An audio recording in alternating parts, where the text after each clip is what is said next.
Hey guys, so I was gonna talk about some of the different festivals and things like that coming up, but you guys know I haven't been able to be like at church present for the past couple of weeks, and I'm so ready to be back and for everything to just kind of calm down. But because of that, I kind of wanted to bring out something else tonight, something that has been just real kind of like heavy on me personally here recently. And there's there was this quote that I read, this from John Wesley, and what he says is he's talking about salvation and if it can be lost or if it can be something that's like once saved always saved. But it says Calvinists who deny that salvation can ever be lost reason on this subject in a marvelous way. They tell us that no virgin's lamp can go out, no promising harvest be choked with thorns, no branch in Christ can ever be cut off from unfruitfulness, no pardon can ever be forfeited, no name blotted out of God's book. They insist that no salt can ever lose its savor, nobody can ever receive the grace of God in vain, bury his talents, neglect such great salvation, trifle away a day of grace, looking back after putting his hand to the gospel plow. Nobody can grieve the Spirit till he's quenched and strives no more, nor deny the Lord that brought them, nor bring upon themselves swift destruction. Nobody or body of believers can ever get so lukewarm that Jesus will spew them out of his mouth.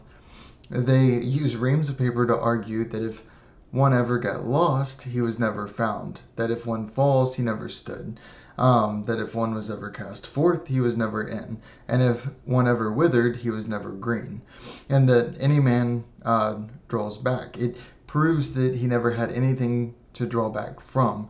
Now, that if one ever falls away into spiritual darkness was never enlightened, that if you again get entangled in the pollutions of the world, it shows you never escaped. That if you put salvation away, you never had it to put away. And if you make a shipwreck of faith, there is no ship of faith there. In short, they say if you get it, you can't lose it. If you lose it, you never had it. May God save us from accepting a doctrine that must be defended by such fallacious reasoning. And now, this is something that is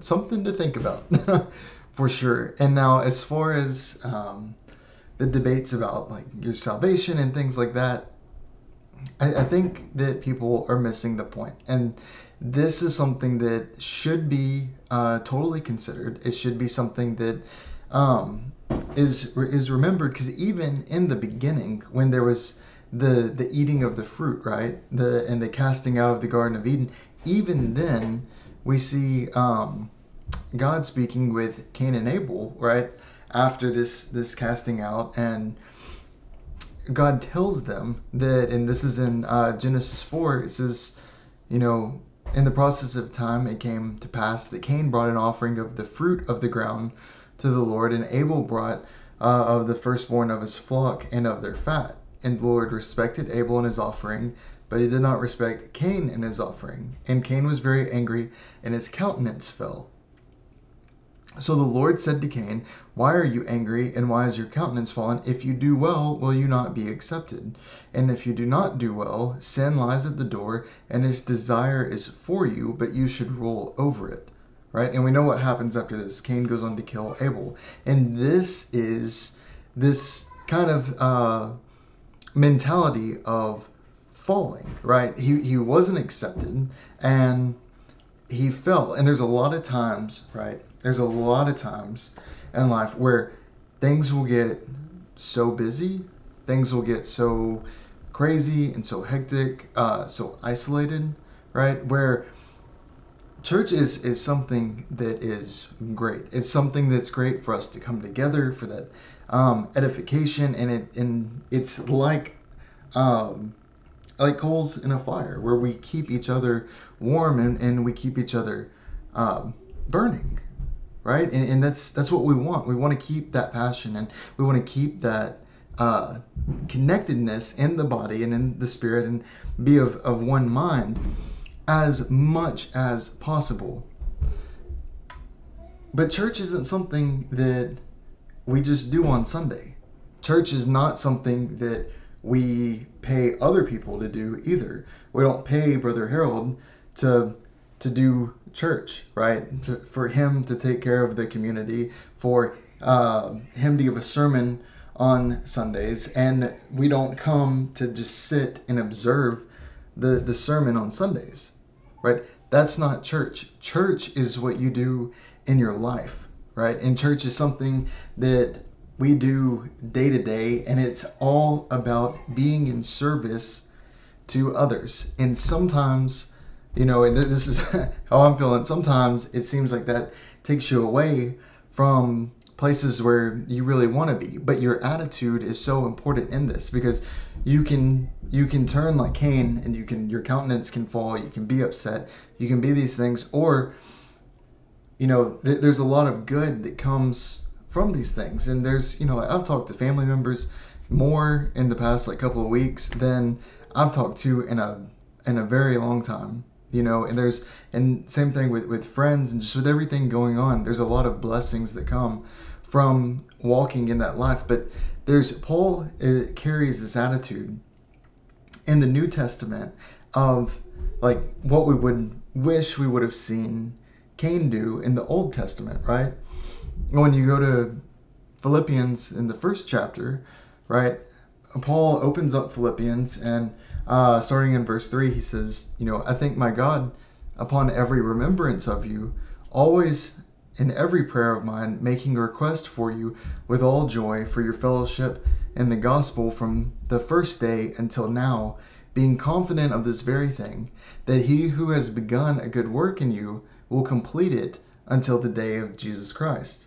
Just as it is right for me to think this of you all, because I have you in my heart, inasmuch as both my chains and the defense of the confirmation of the gospel, you are all partakers of me with grace, for God is my witness, how greatly I long for you all with the affection of Jesus Christ. In this I pray, that your love may abound still more and more in knowledge and all discernment, that you may approve things that are excellent, and that you may be sincere without offense until the day of Christ, when being filled with the fruits of righteousness, which by Jesus Christ to the glory and praise of God. Right? And this is somebody who is literally in prison, right? And he had traveled all over the place, and he had started these churches, right? Like these places where people would get together to share the good news, to study not the gospel, right? Because it wasn't written then, but to study the Old Testament books and the life of Christ, right? And to see how he says that Christ was preached in all things, because Christ is the fulfillment of all things in the Old Testament. Everything has always pointed to him. And so this is the New Testament that we're reading today, but he's living it, right? It wasn't this New Testament that they had to read. They had some of the gospel accounts, right, where they could read a Matthew or Mark, and they could read about the life of Christ, but they were looking into the Old Testament scriptures to see how Christ fulfilled all of these things. And he fulfilled over 300 prophecies in his life alone. But in this, Paul carries this attitude, right, of telling them, that even though there's these things going on to continue, and that he's confident that what Christ has begun will be finished, that this work that was started will not be something that is choked out by the thorns. It won't be oil that runs out. It won't be all of these things, because this was something that the people that were living and alive in this time had a kind of faith, had a kind of knowledge and confidence that is can't even be compared today, because these people saw Jesus. They walked with Jesus. They studied the Old Testament and had the revelation of Christ then, right? Early century Christians, like they died for their faith because they lived it so much. They went, like, we have it so easy today, right? I heard a guy that he had this he had this like story of comparison where he was like, imagine that for a second that you go to heaven and you're standing in this big long line waiting to go through the pearly gates, and you look and in front of you just so happens to be the Apostle Paul, and he like taps his dude on the shoulder. He says, "Hey, what's your name?" He says, "Oh, I'm Paul." I said, "Oh, like Paul, like the Paul, the author of the New Testament." Yeah. I had a lot of things that I did in life. I was just so passionate for Christ and really like sharing the good news in my life. And there's so many struggles, and there's imprisonment, and beatings and burnings, and all of these sort of things that he eventually like gave his life for.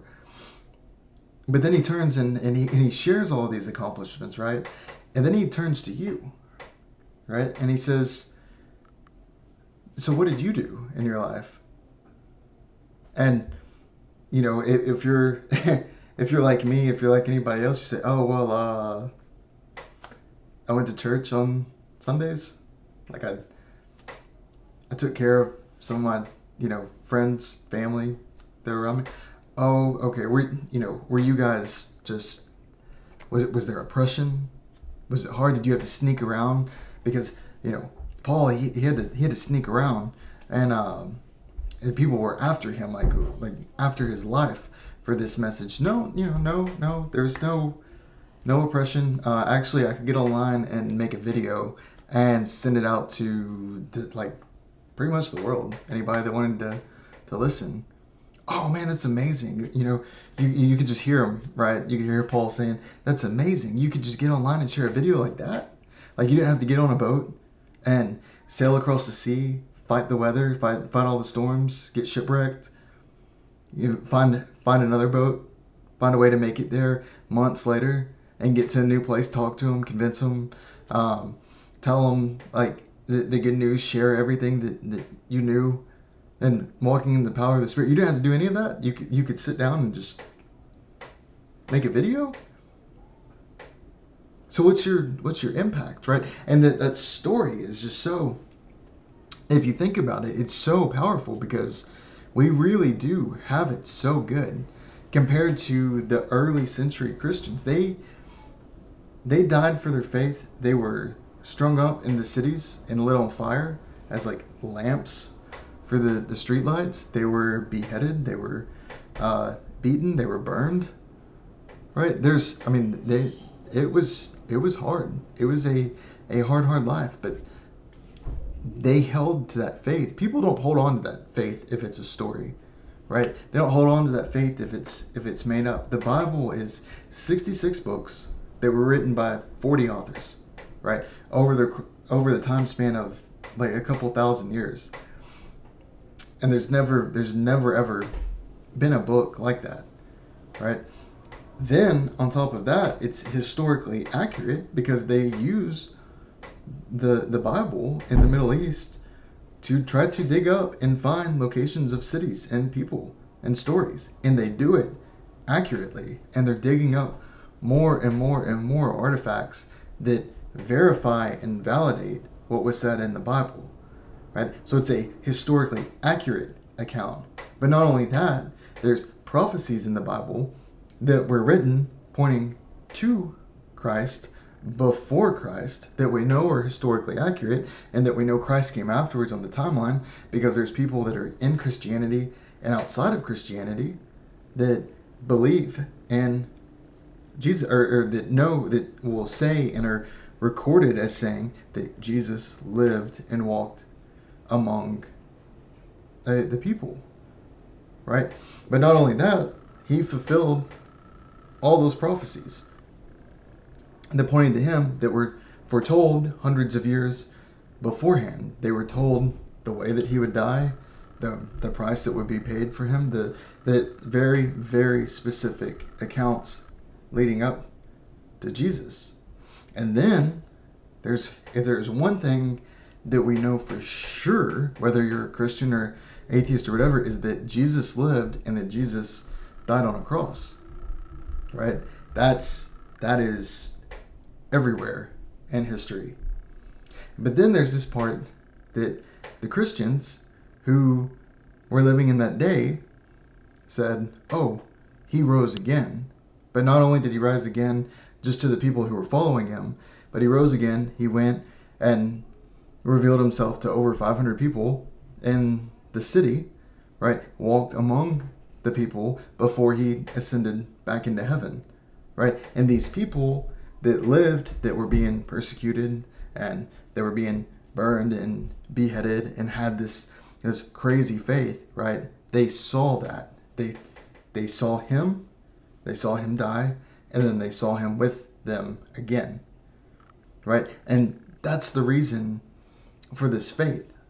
And this isn't something that they would come and watch and listen once a week. It's something that they talked about and that they proclaimed and they shared and they loved and they protected and they worked towards and they continued to walk in every day, right? And so this question of salvation and oil going out or backsliding or being choked by thorns, it's imperative to have the mind that is for Christ and the mind that is walking towards God's will, and something that we see from the New Testament authors, right? It's imperative to have that because that is the question that everybody should be asking, and that's the way that we're called to live and the way that we're called to walk. And so, you know, when you do think about church, right, I hope that you think about it not in terms of Sunday morning, but in terms of who you are and how you live and your entire life, your entire week. And church Sunday morning is something that we get to do and we're thankful for, and is just such a blessing and such a fun time of communion where we get together and we get to worship and celebrate together, right? But church is 24/7.